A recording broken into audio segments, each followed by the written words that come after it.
Društvo kmečkih žena Suha krajina Žužemberk pa je v soboto pripravilo tradicionalno, že 28. razstavo suhokranjskih dobrot, s katere nihče ni odšel niti lačen, niti žejen.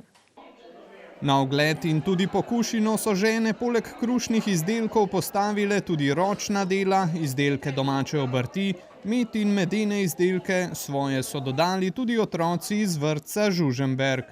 Imamo veliko spretnosti in veliko znanja, saj je že ta 28. razstava. Naše ženske so res pridne, delovne in vztrajne.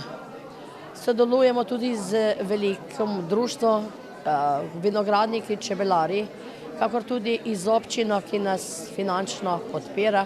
Jaz sem zelo vesel in ponosen, da kmečke ženske kljub trdemu delu doma na kmetijah, po službah se vzamejo čas in organizirajo to razstavo suhokranjskih dobrot, ki je vsako leto boljša, bolj zanimiva in pa seveda, kar poskušiš pri naših kmečkih ženah, je res izvrstno pa kvalitetno. Jaz sem ponosen, da imamo v naši občini tako marljive kmečke ženske, da take dobrote, ki jih one znajo prirediti tukaj in pokazati, dati na pokušnjo noter, moramo to podpirati, da ne bo šlo v pozabo in jih motivirati.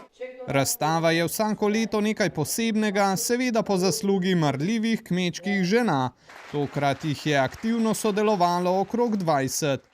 Jaz imam pletene izdelke, košare, pladne, pol imam iz testa pleteno, kako bi človek rekel, slavnostna ali pa rojstnodnevne pogače. Ja, domači sir tudi delam. Dogodek so s pesmijo in svojo energijo obogatili učenci osnovne šole Žužemberk.